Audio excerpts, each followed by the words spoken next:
May 1999. The most powerful tornado in history slams into Oklahoma City. Only one of 70 tornadoes in a massive outbreak. For 85 agonizing minutes, it scours the land across a path estimated at 1 mile wide and 38 miles long. It was just pure devastation, like somebody just dropped a bomb on our neighborhood. But what if that same tornado were to hit another city? A tornado magnet like Dallas, just 200 miles away, but 6 times bigger and 6 times more congested. It's going to kill people and blow buildings down and toss cars a mile down the road.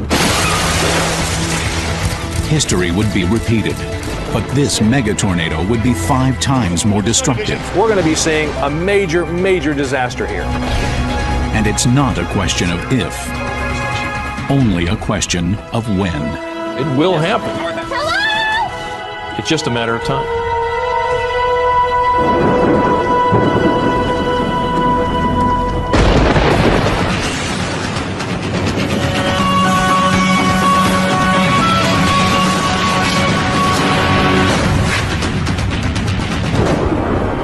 No winds in nature are more violent than the tornado.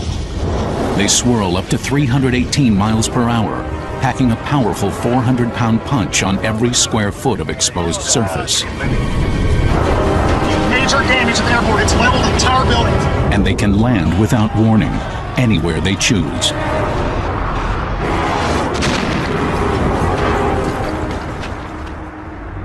Late afternoon in Dallas, Texas, sometime in the near future.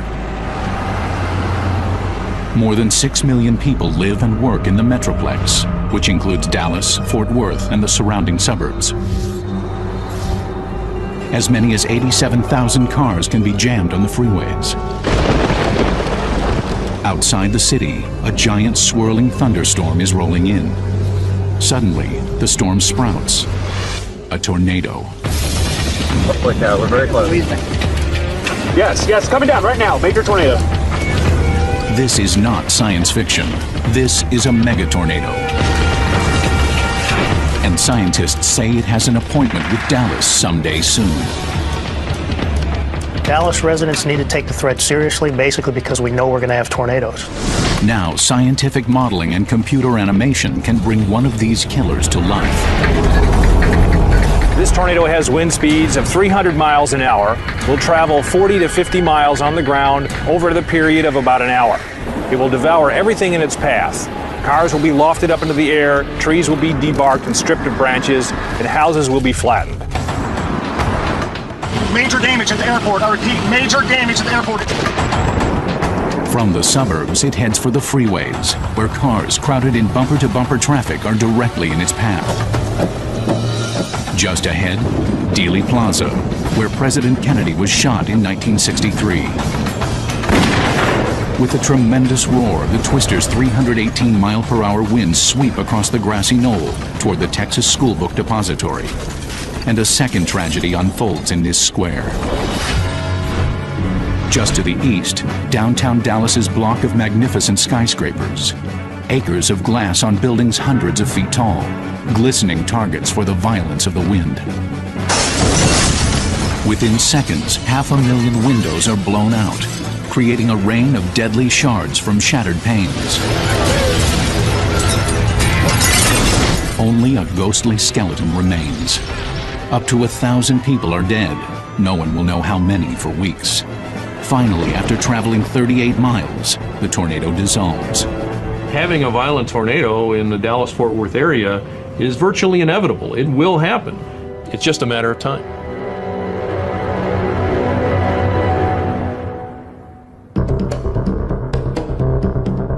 Dallas is one of the largest cities in Tornado Alley. This mega disaster is on its way. Like the destruction of New Orleans and the certainty of a major earthquake in San Francisco. This is a scenario that planners fear.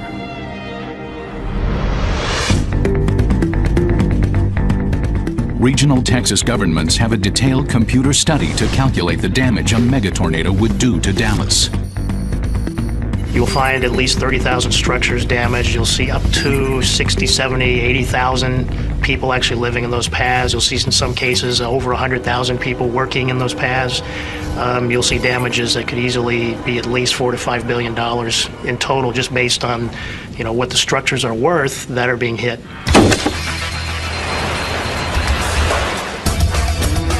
The recent record-setting hurricane season and the specter of global warming seem to up the odds that a megatornado will strike. The annual all-time record for tornadoes was 1,819 in 2004. Strangely, 2005 had just 958. Winds are about 90 outside. The odds may change, but nature's house always wins. Understanding these unpredictable and elusive monsters is unimaginably difficult. We are trying to understand something that is fiendishly complex. Sometimes it's referred to as chaos. The real secret, the challenge that we confront, is to find order amidst that chaos.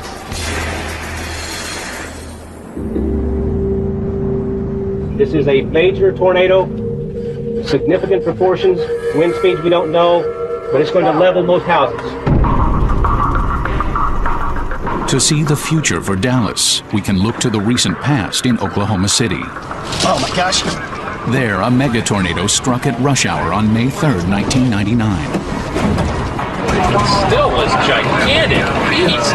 The 318-mile-per-hour winds are a world record, the most intense tornado ever measured.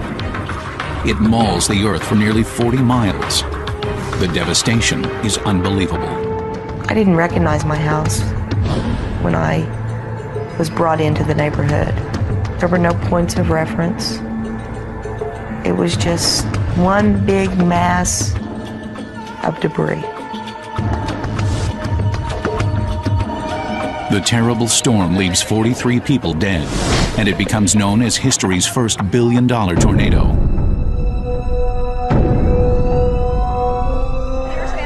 It is a cautionary tale for Dallas and any other city inside Tornado Alley. The fact that this was such a devastating tornado is the result of it being a violent tornado going through a metropolitan area. But Oklahoma City is not a major metropolitan area. It's a good-sized city. But there are many other cities across the U.S. that are much larger, and to have a violent tornado go through one of them in the future offers the potential for even greater devastation. Tornado Alley is home to a number of large cities, from St. Louis to Omaha to Kansas City and more. The largest target of all is Dallas. The next megatornado could strike any of them. And like the hurricane that destroyed New Orleans, it could plunge one of these cities into a mega disaster.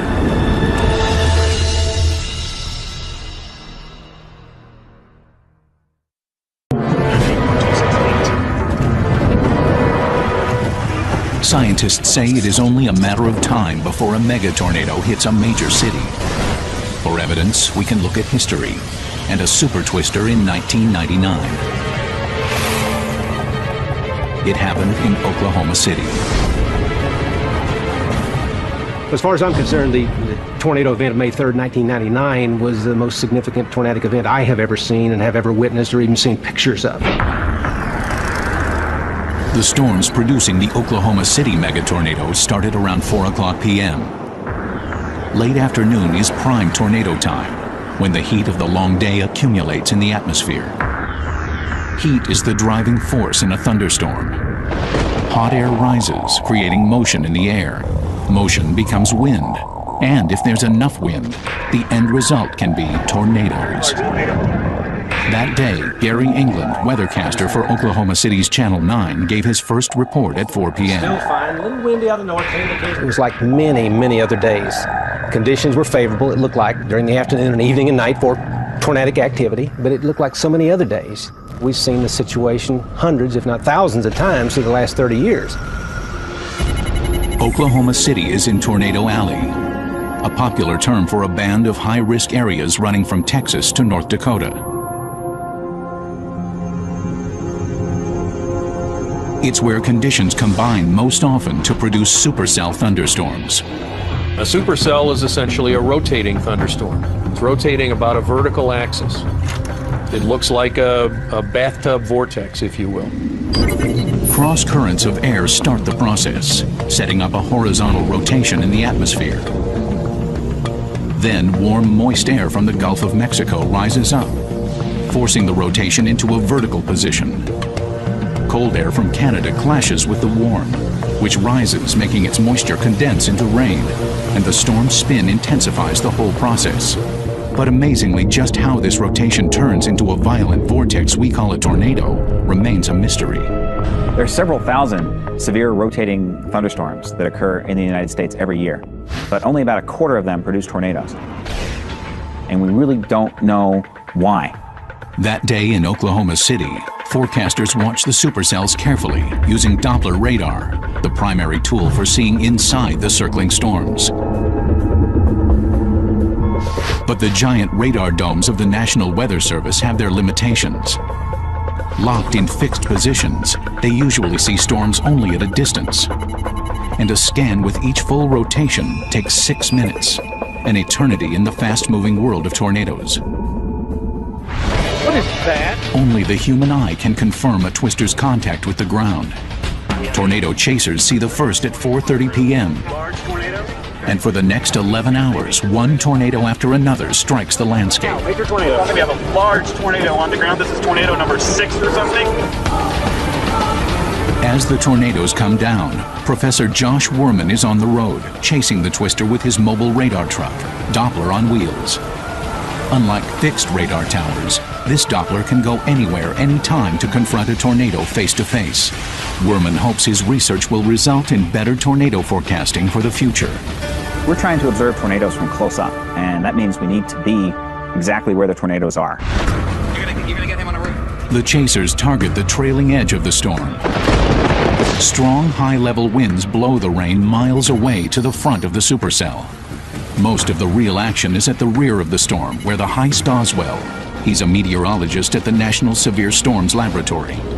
I've been chasing for 30 years, and I knew right away that it was something very dramatic. I'm just north of Chickasha on the interstate. What a storm!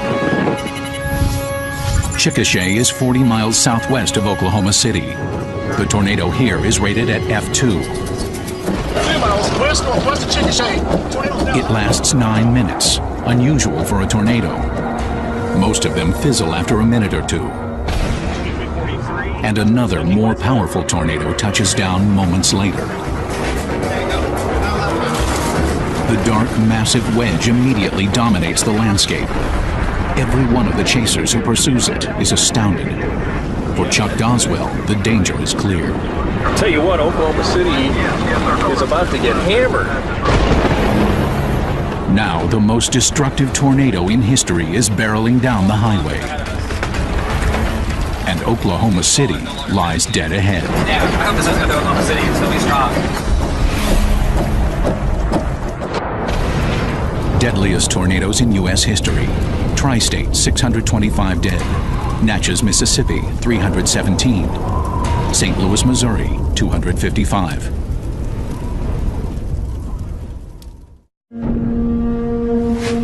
Dallas, Texas is in a danger zone. The largest city in a state ranking #1 in the country for number, deaths, injuries, and property damage from tornadoes. A mega twister in Dallas would take that ranking into uncharted territory. That tornado would look very much like the one that struck nearby Oklahoma City on May 3, 1999. By 6:20, 11 tornadoes have already hit, but now a monster comes crashing down. Huge. It is the 100th tornado to hit Oklahoma City in a century of record keeping. It's the biggest one of all. It was an emotional roller coaster. You know, it was obviously this thing was going to kill people, and there was nothing we could do about it except warn the people. Experienced chasers describe tornadoes by their shapes. A stovepipe tornado, stout with straight sides. A rope tornado, slender and sinuous, usually taking this form in its late stages. But this mega tornado in Oklahoma City is called a wedge, wider than it is tall. This shape, with more contact with the ground, tends to be more destructive. And this wedge is enormous, up to a mile wide. Great big wedge. It went into that wedge mode and it stayed in that mode for at least 20 to 30 minutes. I've never seen a storm do that before. Fantastic experience. It's now 6:23 p.m. The Doppler on wheels trucks deployed by meteorologist Josh Worman scan the storm with their radar dishes. The colorful displays paint a complex picture of the twister's internal structure. So you want to get to its northeast and then try and deploy. And we're going to go north and cement. One of the Doppler's readouts is the reflectivity display. Radar beams bounced off the storm to show its shape. The other readout is the velocity display, showing the speed of the winds, absolutely vital in understanding tornadoes. The areas of green and blue represent winds that are coming towards the radar, which is sitting right up here. The areas of brown and red indicate winds going away from the radar. In the case of a tornado, which is a circular motion going counterclockwise, we see very strong, intense, these blue velocities going towards the radar on the right side, and on the left side we see very strong, very intense winds going away from the radar on the left side. During the storm, Worman's Doppler display shows a tiny spot of color in the center, revealing an astonishing fact. The area of brown represents winds that are well over 200 miles an hour. In a jet going into the tornado, right on this area here, we see an area of red, a contiguous area of 5 separate radar measurements with winds approaching and exceeding 300 miles an hour. So this area here represents the strongest winds that we measured, in fact, that anyone's ever measured. The preliminary data shows a wind speed of 318 miles per hour at the very top of the F5 range.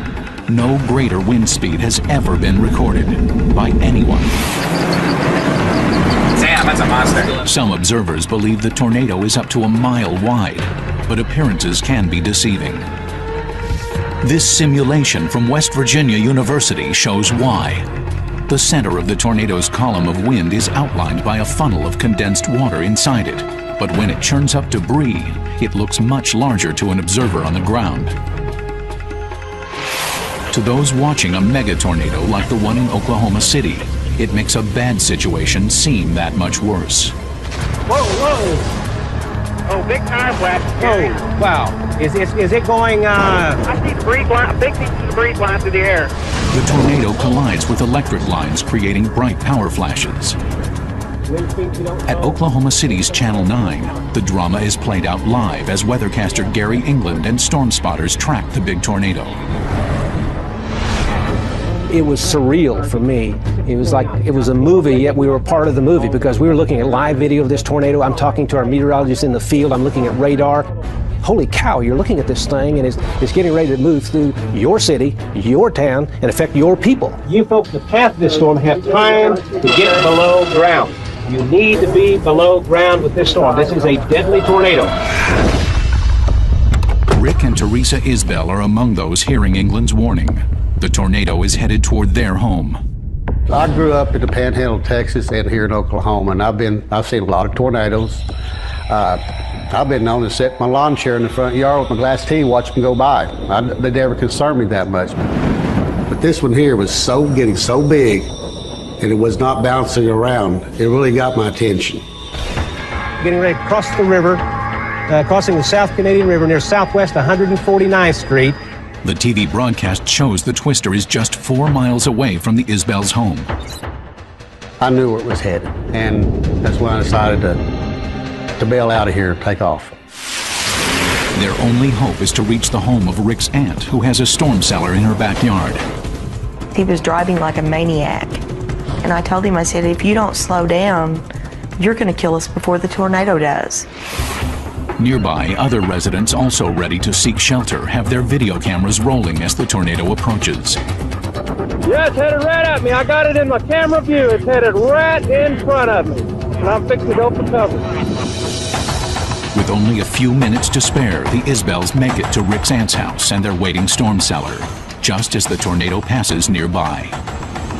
What we didn't know was our area had been hit.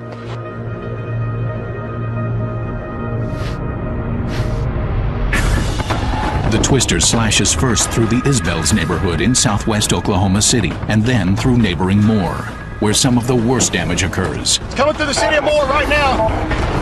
Hundreds of homes are flattened. Westmore High School takes a major hit, and a 2-story metal church building is completely destroyed. The largest projectile is a steel tank tossed 900 feet, and a bathtub with a woman hiding inside is hurled 300 feet. Incredibly, she rides the distance and survives.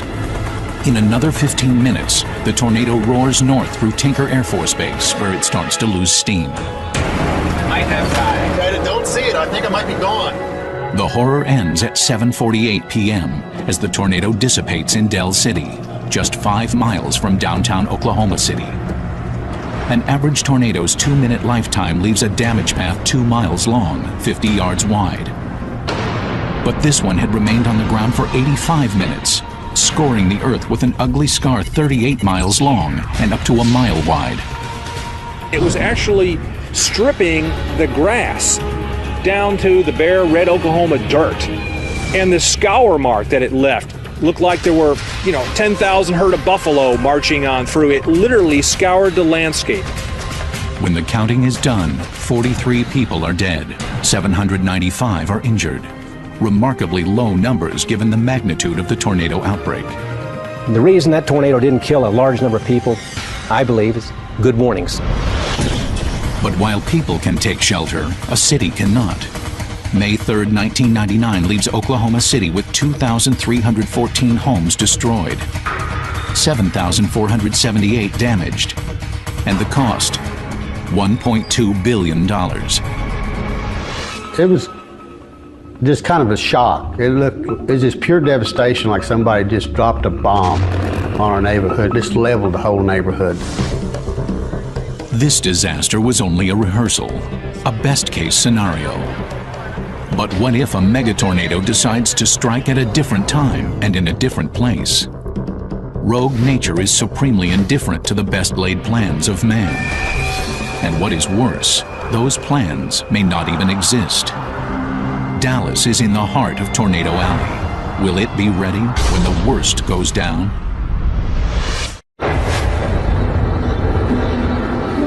This may be the future of Dallas, Texas, if the experts are right. And they already have their first case study.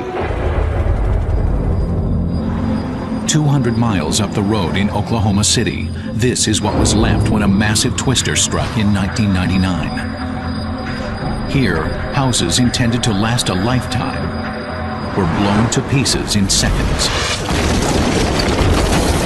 Conventional housing is built to a building code, and that building code states that you have to build to a 90-mile-per-hour, 3-second gust. But what building code can protect us from a killer wind 3 times more powerful, such as the 318-mile-per-hour vortex that struck Oklahoma City? The damage left behind by this mega wind, history's costliest tornado, has special meaning for Tim Marshall, a Dallas-Fort Worth area resident.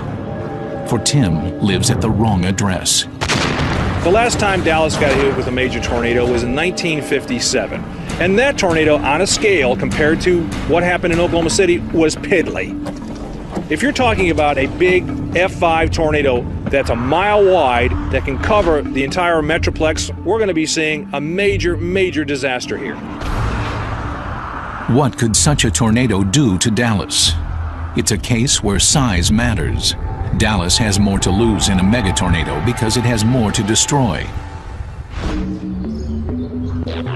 That's why Scott Ray and a team of computer analysts in Dallas are trying to second-guess ruthless nature. Essentially, you're talking about neighbors that saw this kind of event, and it demonstrated that you're not really... This giant metroplex is packed with targets of destructive opportunity. 6 million people, 1 million homes, 60,000 commercial buildings. This computer modeling begins with the data collected by scientists like Tim Marshall and Chuck Doswell. After the Oklahoma City tornado, each took part in surveys, carefully photographing the tornado's damage and cataloging each building within the F0 to F5 range of the Fujita scale. The scale was created in 1967 by University of Chicago professor Ted Fujita. It estimates the wind speed of a tornado by the destruction it leaves behind on a range from F0 to F5. In terms of housing, here's how the F scale works. F0 is loss of some shingles and some things like antennas, chimneys. With F1, you're going to be losing part of the roof. We're talking about some decking. With F2, you lose the entire roof. With F3, you're losing the roof and exterior walls. With F4, only the center walls are remaining standing, and in F5, it's completely gone. The F numbers from the Oklahoma City Damage Survey are used to create maps. A U.S. Air Force photo of the damage track is the template. The F-scale damage is posted for each house surveyed. And then it's just a matter of connecting the dots to create a detailed map of the tornado's path of destruction. The color coding is a cold, clinical illustration of the massive total devastation radiating out from the center, fading at the edges. Now Oklahoma City disappears, and suddenly Dallas appears, ready for its rendezvous with a mega disaster. What if it strikes here? Or here? Or here? The fact that the damage total and the number of people at risk, the traffic at risk could be, 4 to 5 times higher than anything that we've seen up to this point was pretty a pretty intense data set to take in. Bottom line in this worst case scenario is damage in Dallas totaling nearly $5 billion. Dallas area emergency services will be taxed to their limits. 1,000 bodies may have to be dug from the wreckage. The 112 hospitals in the Metroplex may be flooded with 15,000 injuries. Dallas-Fort Worth Airport is the third busiest in the world. If the tornado strikes here, the entire planet's air traffic system could be disrupted. The power flashes seen during the Oklahoma City tornado represent downed electric towers and severed cables. If this happens in Dallas, emergency repair crews may take days or weeks to restore power. Can this grim scenario be prevented? Or is Dallas to be a victim of catastrophic circumstance? There's a myth that you cannot build a home to resist a tornado. It is not possible to build a home economically to resist F4 and F5 intensity winds. But only a small fraction of the path ever experiences those winds. Most houses are hit by F3 winds or below. Here, some houses stand up better than others. Those left standing are the ones built using stronger joints than their weaker neighbors. A worker demonstrates how the sill plate is nailed to a typical house foundation using common narrow cut nails. Let me show you how deep this cut nail actually goes into the slab foundation. If you look down here, as this head gets driven down in here, you only get about a ½ an inch of penetration into the slab. A tornado could rip out this sill in the blink of an eye.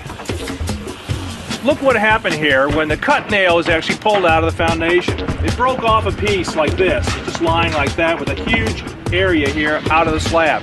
Now this is what we see time and time again after tornadoes that hit houses. The conclusion is clear. Strengthen the joints that hold houses together. Cost-effective solutions include bolts to attach the sill to the foundation. The roof, another weak point in many houses, is made more wind-resistant by nailing it to the frame with hurricane clips. These 49-cent pieces of hardware could keep the roof from flying off in tornadoes, as well as the hurricanes for which they are named. Flying debris complicates the problem. A tornado is invisible unless it is filled with either condensed water vapor, which makes it white, or with debris, which turns it dark. It's bad enough when forceful winds do their damage to property, but debris makes things worse. A poorly built house will throw off debris that can damage a sturdier house downstream. Water tanks, bathtubs, bricks, pipes, and lumber are wind-driven battering rams, blowing away houses that might otherwise survive. Because windborne debris is such a major factor in damage analysis, researchers at Texas Tech University have developed a special instrument called the Debris Impact Cannon to study it. Clear. 3, 2, 1. I earned my degrees from Texas Tech. And of course, one of the things that we do is we have this cannon and we shoot boards through walls. And it demonstrates quite clearly that you need to have some pretty good protection on your walls. A 15-pound 2x4 traveling 100 miles per hour is the most common kind of tornado debris. And that's what the cannon is built to fire. Well, the 2x4 everybody's pretty familiar with, and we've seen a number of examples where 2x4s go through things. They go through the roof deck, they go through brick walls. I've even seen them go through refrigerators. So the 2x4 is a fairly common building material, and we do see it flying around a lot. The debris impact cannon is also used to test building materials, especially those used in safe rooms designed to protect people inside their houses during tornadoes. Safe rooms are generally made of reinforced masonry, jacketed with a thick steel frame, so solid and so strong that they are impervious to debris driven by 200 and 300 mile-an-hour winds. But what if you have no safe room? Then you need to be told where to go by weather forecasters. Miles per hour temperatures. Using a combination of radar, satellites, instant communications, and supercomputers, modern forecasters continue to increase warning times. Steady winds 10 miles per hour. The average lead time over the last several years has now increased to 13 to 15 minutes for a tornado warning. That's just enough time to get to a safe place, even if it's only the innermost room of your home. As these wrecked neighborhoods show, time and again, the inner rooms usually survive. In Oklahoma City, people expected and heeded the warnings. In other major cities, these warnings that the sky is falling may not register. I tend to believe that the people in Dallas are not as prepared as the people in Oklahoma City. But employing the science of computer animation, we may be shocked into awareness as an F-5 strikes Dallas in a disaster movie that could become all too real.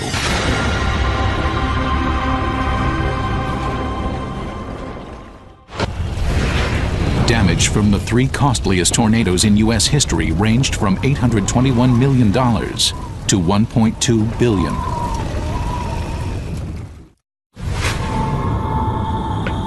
Dallas, Texas. Moist air from the south is... The storm has not yet reached the city itself, and the skies are still clear. But not clear enough. These skies are about to darken.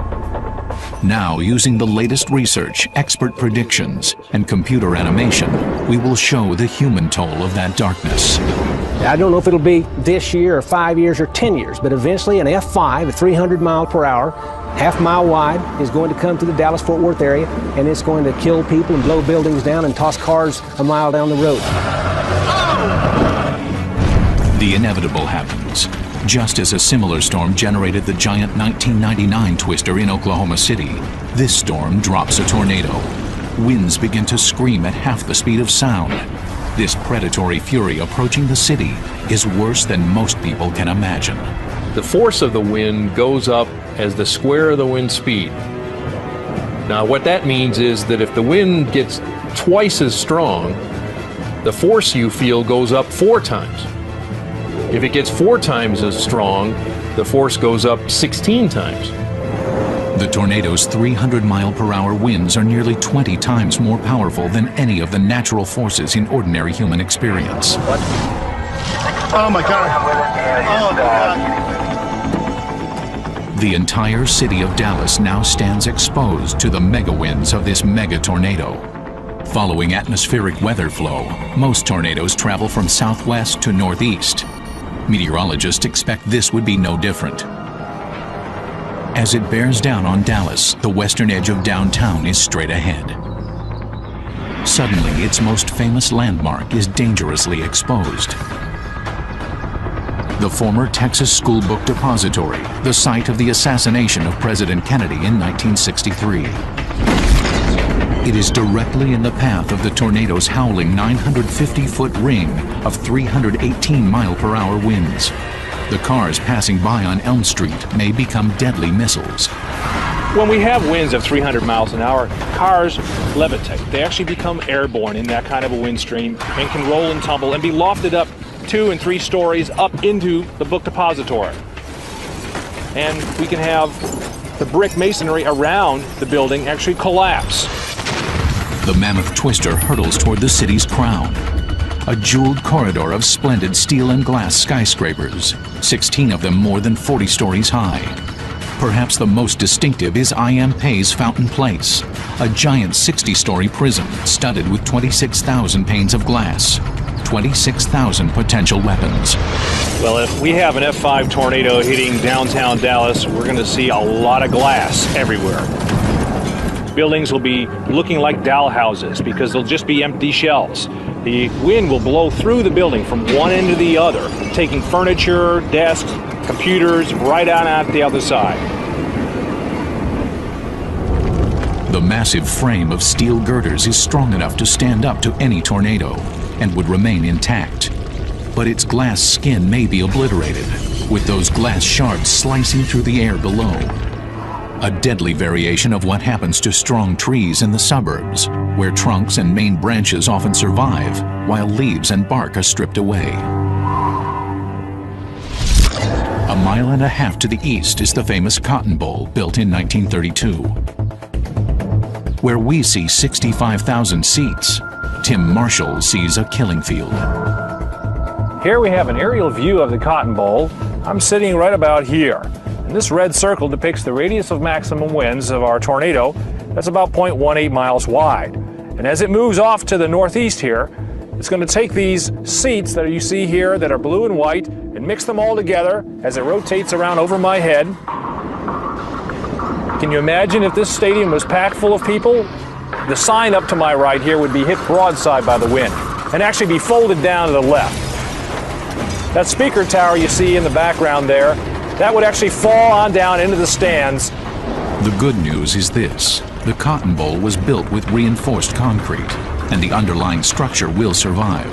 The bad news is that anyone who can't get to shelter under the stands in time is in mortal danger.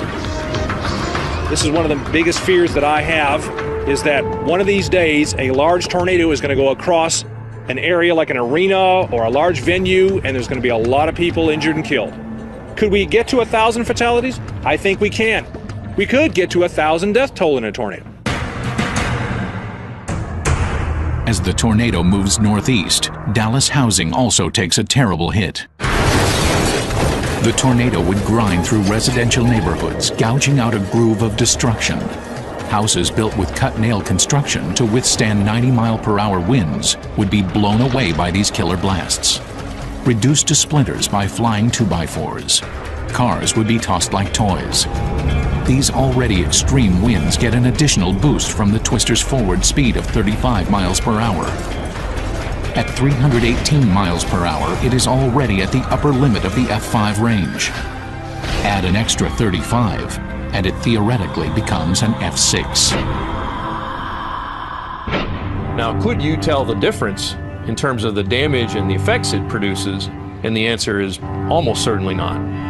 So if a house is blown away by an F5 tornado, it's going to be blown away by an F6 tornado, and there won't be anything left in both cases.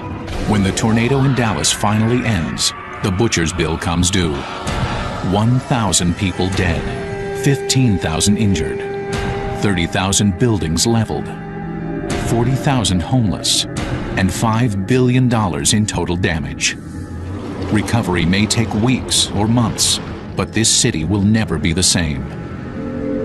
And though all of this could come to pass, the odds are still in our favor. The odds of your home being hit by a tornado, and especially by the F4 or F5 winds of a violent tornado, are really small. Perhaps in any given year on the order of 1 in a million. On the other hand, the odds don't do you much good if you have a tornado bearing down on you. We have seen what happens when we don't beat the odds. With Hurricane Katrina, New Orleans gambled and lost.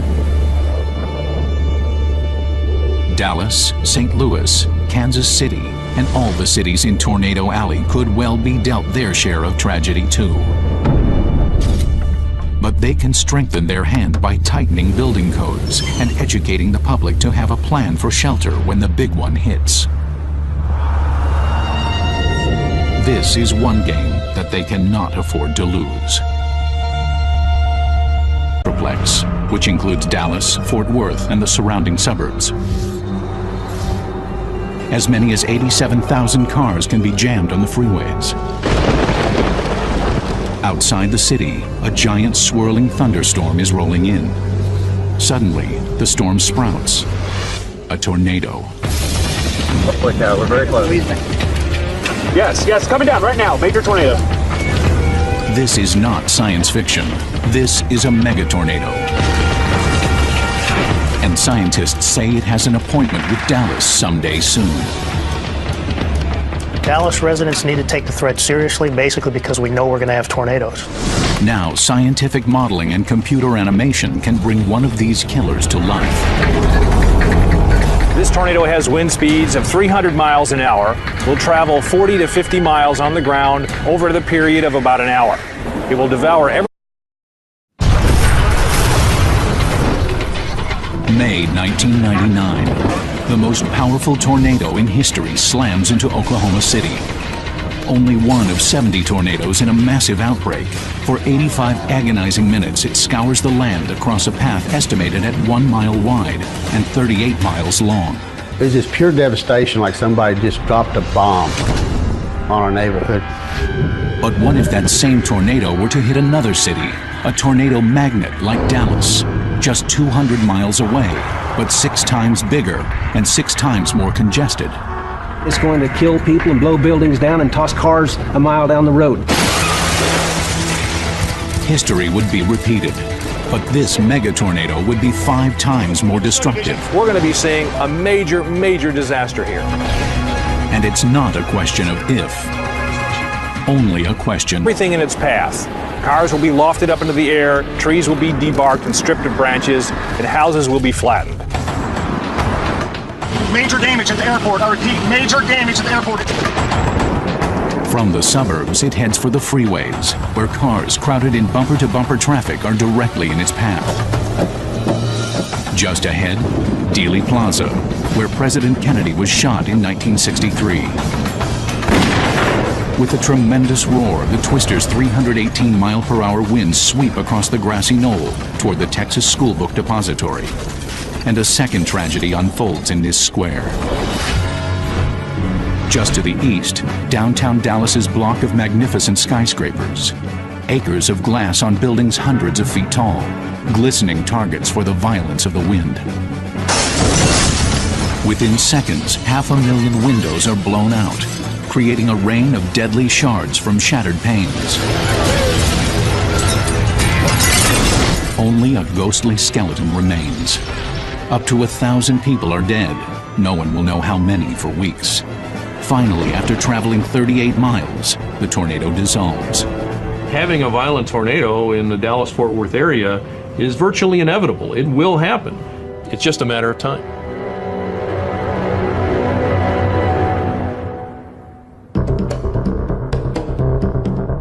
Dallas is one of the largest cities in Tornado Alley. This mega disaster is on its way. Like the destruction of New Orleans and the certainty of a major earthquake in San Francisco. This is a scenario that planners fear.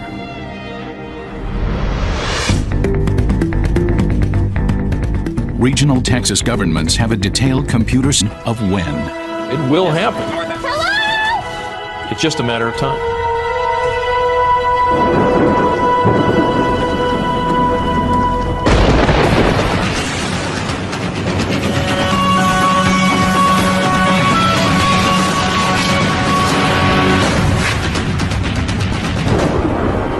No winds in nature are more violent than the tornado. They swirl up to 318 miles per hour, packing a powerful 400-pound punch on every square foot of exposed surface.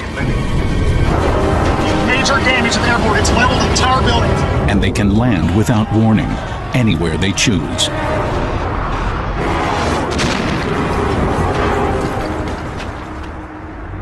Late afternoon in Dallas, Texas, sometime in the near future. More than 6 million people live and work in the metro.